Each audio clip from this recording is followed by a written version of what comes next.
Okay, I'm just going to try to cut this down to no more than half an hour because most of the information that covers the life of Paul you have in those two handouts. In the map, you may have a better one in the back of your Bible anyway of Paul's missionary journeys. I found somebody who tried to cram them all into one sheet, so that's what you have there. So I wanted to, one of the difficult things about when you look at people, especially a long time ago, is you wonder what they looked like. And it's only one description that I can find that anybody's ever quoted about what the Apostle Paul looked like. And that's from an individual from the 2nd century who's wrote a book called The Acts of Paul that the church threw out because it was not accurate. But he did have a description of the Apostle Paul, and here it is. A man of middling size, and his hair was scanty, and his legs were a little crooked, and his knees were far apart. He had large eyes, and his eyebrows met, and his nose was somewhat long. Oh, goodness. So short, bald, bow-legged, with owl eyes, one large eyebrow, and a long nose. But the important thing is the passage in 2 Corinthians 10:10 where it says, his letters are weighty and forceful, but in person he is unimpressive. But he had an impact that changed the world. And if it weren't for Paul and his mission, especially when he got into Europe, we wouldn't have much Christianity for us these days either. He wouldn't have got here. And one of the things about looking at the life of Paul is there's no set chronology for his life. There's a couple instances in his life where he just drops out of sight for 3 years in one case and 10 for another. So what you see in there, I put approximate dates, and they are pretty approximate, but I think I took the average, I think, of most of the people that work on this kind of stuff. But we looked at, remember about Tarsus? What kind of city was that? Free city, right? Yes. Is that, yeah. So it was and it's in the province. You can see on your map too. It's up at the, it's not going to work very well. You can see it there by Antioch. And this is kind of a picture of the ruins. Most of it's not excavated because the house is built over it. And it's also in Turkey, and a lot of archaeological sites in Turkey have never been excavated. So, for obvious reasons. But anyways, but he was born in Tarsus, which is in the province of Cilicia, about 5 AD, somewhere around there, nobody knows for sure. He was part of the Jewish tribe of Benjamin, hence his name Saul, who was a very famous person named Saul in the Old Testament. King Saul, what tribe was he from? Benjamin. Okay, so he's, and also that should get shifted around. Anyway, he inherited Roman citizenship as sorry, his family were property owners probably, and so he actually inherited his citizenship, which turned out to be really, really important. He was trained as a textile worker or a leather worker. All individuals who were teachers or rabbis need to have a trade. Kind of smart thinking. And his trade was in the textile business. And tents were always a big thing because, they didn't have Motel 6s. I mean, if you're going to go someplace, you need to have your own covering. And then he tells us in Philippians 3:4-6 a little bit of his life story. He says, circumcised on the 8th day of the people of Israel, of the tribe of Benjamin, a Hebrew of Hebrews, as to the law, a Pharisee, as to zeal, a persecutor of the church, as to righteousness, under the law, blameless. That's his self-description.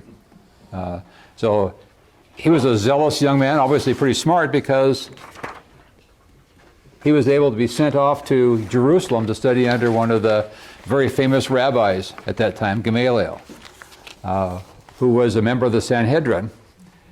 And you all know that, as a matter of fact, he actually interceded for Peter and the other apostles when they were thrown into jail.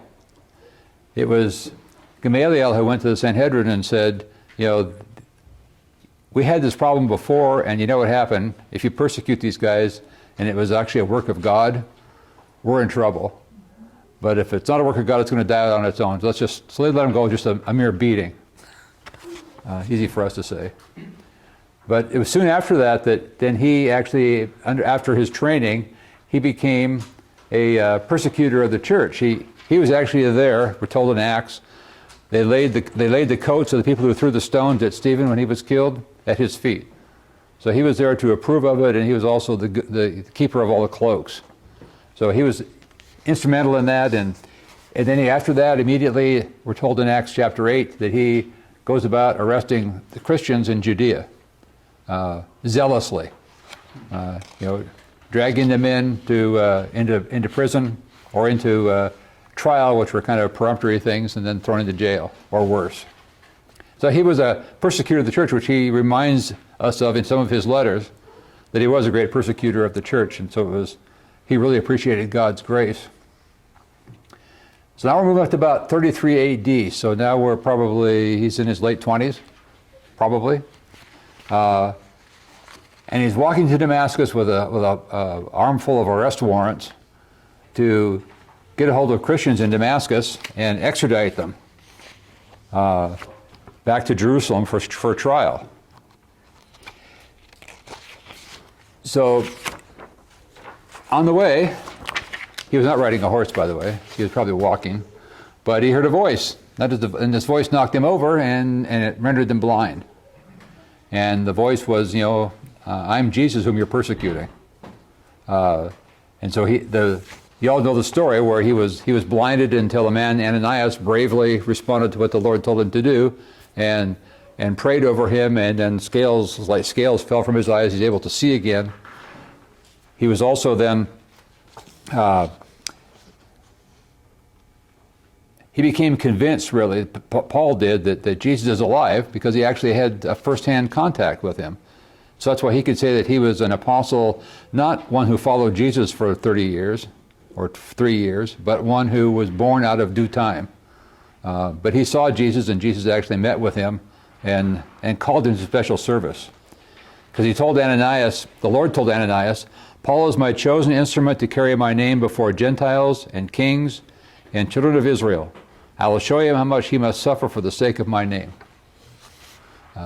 So he had a definite calling from the Lord. But it's interesting that he was baptized almost immediately at the behest of Ananias. So he didn't start out in any kind of an exalted place. He started like everybody else. Every other new convert to Christianity, he started out with being baptized.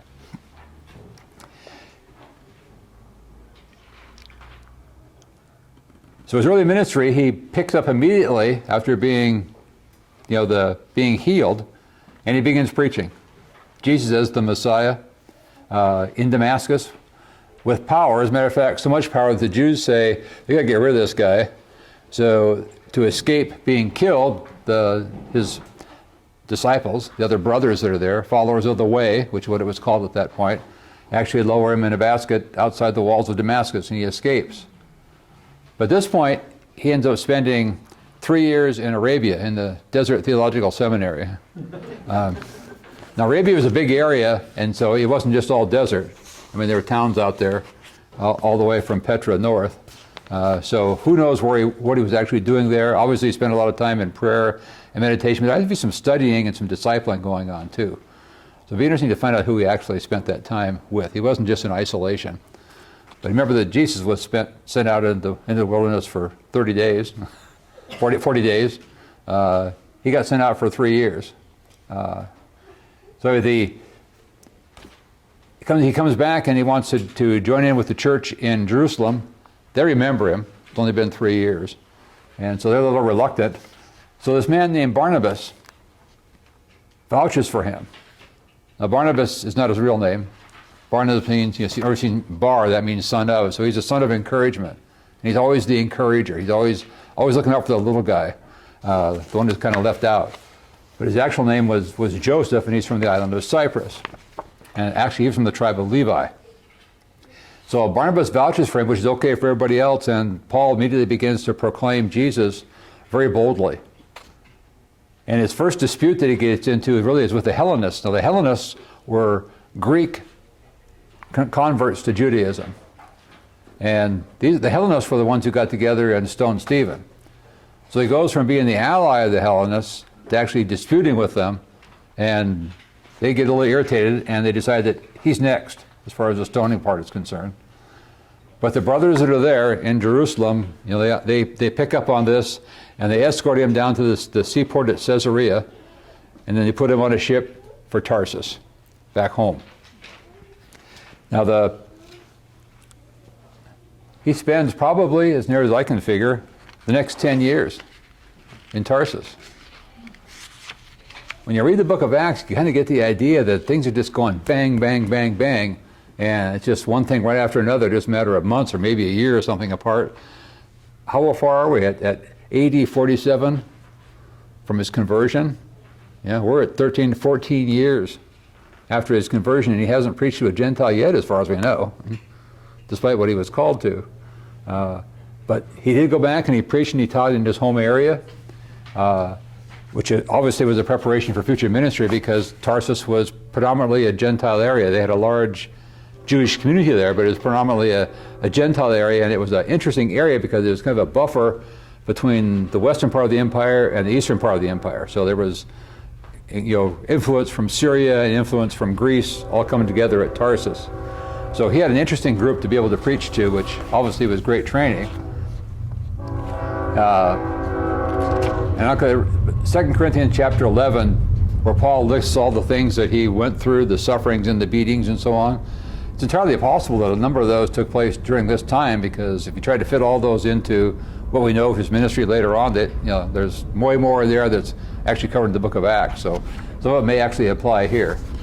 But all of a sudden, what's happening in Antioch is that the people from Jerusalem are moving north, especially the Gentiles. They're not really welcome in Jerusalem. So the Gentile converts are actually moving into the area of Antioch. They're moving north. And they're becoming followers of the way. So at some point when all this is happening, probably about AD 46 or so, Barnabas is ministering to these people and he says, we really need more help. We need Paul.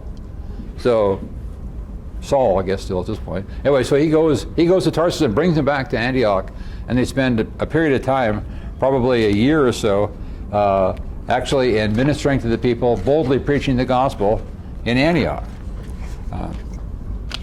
So you can kind of see now that his calling now is starting to take a little bit of shape. But we're still 13 years, after his conversion at least. And it's during this time also that he goes to Jerusalem with Barnabas with a relief offering that was taken. Once again, the people in Jerusalem were in a famine situation and needed assistance.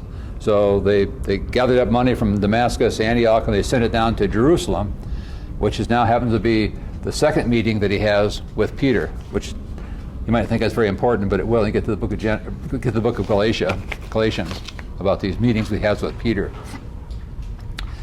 So let me come to the beginning of the very first missionary journey.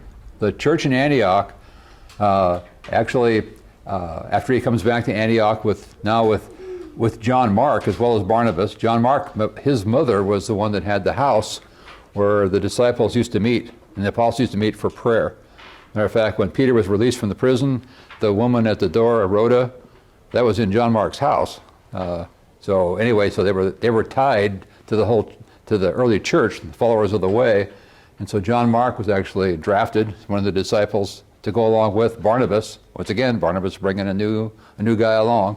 Come back to Antioch, and so God has called these individuals, Barnabas and Paul in particular. He's prepared them, but it's a church that actually sends them, and they send them on a trip.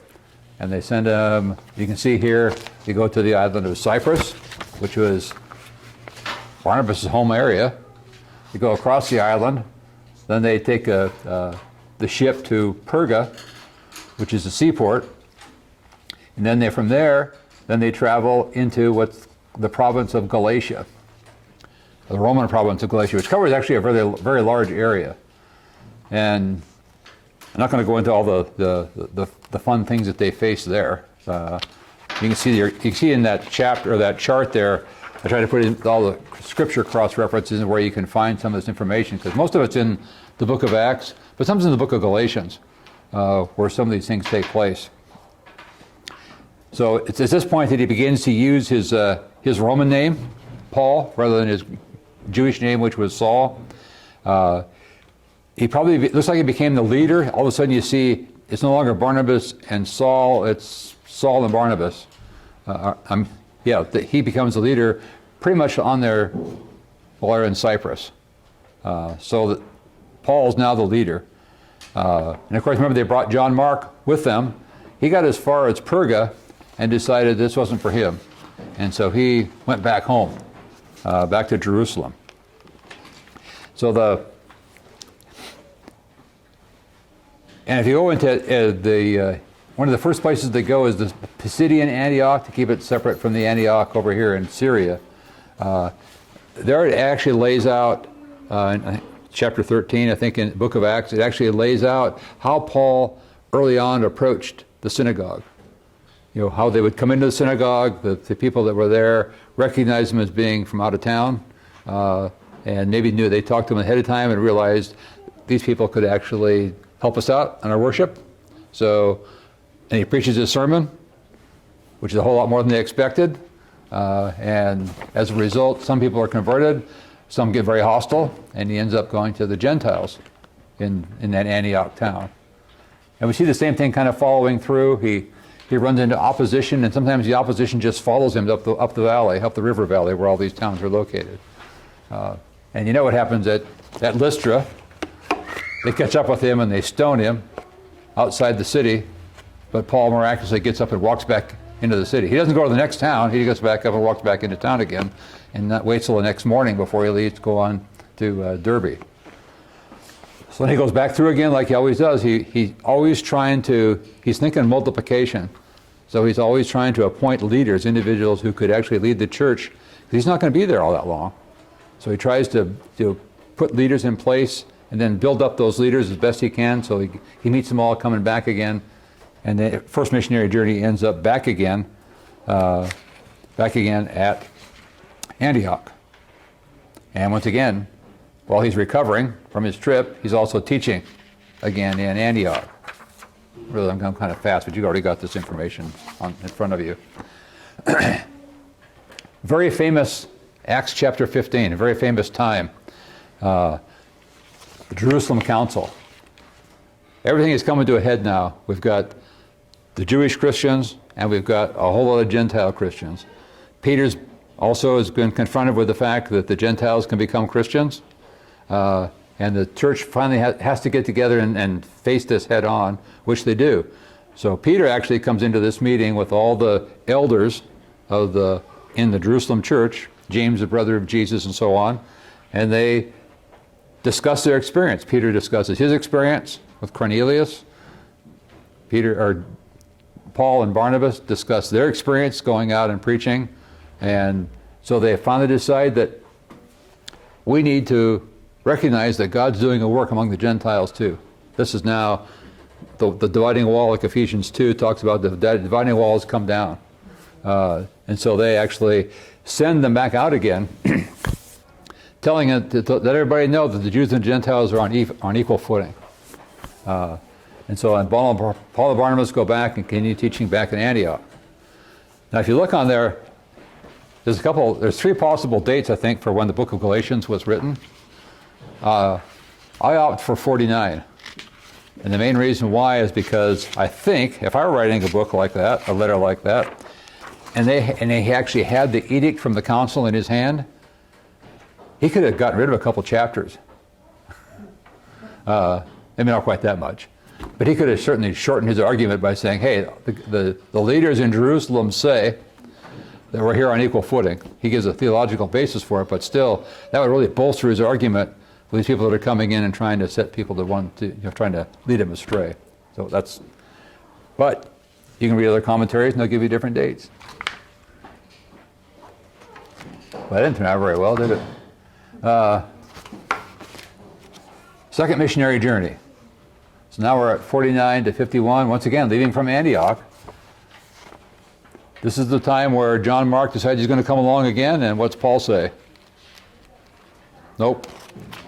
So who takes John Mark? Barnabas. And where do they go? They go back to Cyprus and minister there. So Paul and Silas now, who's come up from Jerusalem, who's also a leader, they come along, and now they're going to go through, backtrack. There's a mountain pass here, a very important one. There's a range of mountains behind Tarsus here, but there's one mountain pass through there. And so they go back over the pass this time instead of taking the sea route, and they actually go cross country. They pick up those towns that they had visited before. He's strengthening the leaders that are there and encouraging them. He gets up to, in this area someplace, and he wants to go east into this place called Bithynia. And the Holy Spirit says, nope, that's not the way I want you to go. And so he sends him to Troas, and that's where Paul gets his vision that he needs to come to Macedonia, which is the north part of Greece that's across the Aegean Sea from there. And so that's where the gospel now comes into Europe. So you can see he goes to Philippi, goes to Thessalonica, Berea, Athens, and Corinth. He found churches in all those areas except for one town, Athens. He never started the church in Athens. It's kind of intriguing because we have this whole long section with so long speech of his that he gives at the Areopagus in Acts 17, but he never founds a church there. I don't know why. I never have figured that one out. But anyway, none of these places are colonies, or Philippi is a free city, as Randy talked about. And this time he also spends 18 months in Corinth. And remember we talked about 1st and 2nd Corinthians, that this was kind of important because he understood a lot of what was going on there, and also the fact that that's a tough group to work with. As a matter of fact, one of the early bishops of the church in the 1st century, a guy named Clement, says that it never changed. He ran into exactly the same problems Paul did, probably 50 years after. So now, you get the impression it's almost immediately he comes back again, they reform and they go out on this 3rd missionary journey. And he goes from Antioch and he goes back and visits the Galatian churches again, all those churches in the province of Galatia. And when you think about the letter to the Galatians, that's a province, it's not a town. There's no town of Galatia. So it probably was what's called a circular letter. It went from church to church. It was passed along through that whole valley. Because they probably all ran into similar problems. So this time here, he went back through along the Greek peninsula, and then back again and backtracked. And then he ended up spending 2 years, maybe a little more than 2 years in Ephesus. And remember, one of the books we're going to be looking at is the letter that he ends up writing to the Ephesians at Ephesus. So now he comes back to Tyre and Caesarea and Jerusalem eventually.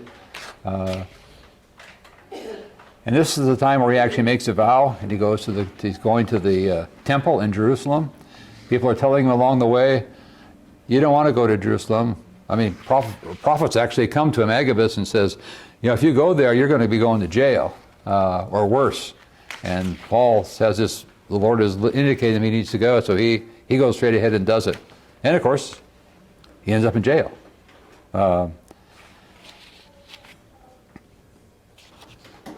So he ends up being imprisoned. He gets imprisoned in Jerusalem. Then he finds out that they're going to try to kill him there. So he ends up going to Caesarea. So he spends, probably 3 years bouncing around between one Roman official and another. So it looks like it's just a short period of time in the book of Acts, but actually it's a 3-year period where he's bouncing around between Felix and Festus and Agrippa, waiting for something to happen. Finally, to break things loose, he appeals to Caesar, which was the right of a citizen, like Randy mentioned. So off to Rome he goes, and even that didn't work out real well, did it? He sailed at a bad time, and most of the time when they sailed, he was probably on an Alexandrian grain ship. Most of their grain came from Alexandria, the Nile Valley again. They would try to stay close to the shoreline. A lot of times they would even leave the site of land because they didn't have very good ways of navigating yet. But they cut across over here and they ran into a storm, and it was kind of that time of year, that October time period. So he heads for Rome, and eventually he gets there. You all know that he ends up on the island of Malta on a shipwreck. Miraculously, everybody survives. He gets bit by a snake, and he survives that. And now we're coming to pretty much towards the end of his life. He ends up being put under house arrest in Rome for probably a couple of years, maybe 3 years. In which case he has freedom to move somewhat. He's got a soldier with him all the time, but he's not chained. He actually is paying rent, or people are paying rent, and he's actually living, and he's inviting people in, of course, all the time to preach and teach. This is at this point is where he writes Ephesians, Philippians, Colossians, and Philemon, like Randy mentioned. It's also possible during this time that he was released after his house arrest, and possibly traveled to the western edge of the empire. Some individuals, like that individual Clement, say that he traveled to the western edge of the empire, which would have been Spain, which in the book of Romans he said that's what he always wanted to do. But we don't know. Maybe he didn't. That book of Acts just kind of stops, and we don't know really what happened to the last part of his life. But traditionally we find out that he was executed by beheading, which was the merciful thing to do, in Rome about either AD 64 or possibly 68. Okay, that was kind of the Reader's Digest, very quick version of the life of Paul, to kind of give a little bit to try to fit the letters into his life story and the things that he was facing. So, because you're gonna have a hard time, I think, trying to piece this together if you just pick up the Book of Acts and try to figure out what happened when. Even if you sit down with the Bible, New Testament introduction time, just kind of hard to figure out what's going on. So I hope this will help.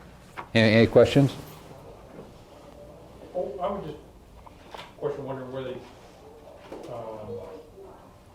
came up with how he de-axed. I mean, I heard that he was beheaded, but and I forget that the gentleman that wrote those. I think he wrote books on it. Anyway, I'm just curious how they found that out. Or just It's just early tradition passed on from the individuals who were lived in Rome at the time, the other Christians in Rome. Okay, thanks, Al. Yep. It was the common form of capital punishment if you're a Roman citizen. You're a Roman citizen. Yep. Not the only It one. was a lot quicker than the other options that they had. Okay, that it? Okay. Thank you. Yeah, okay. Thank you.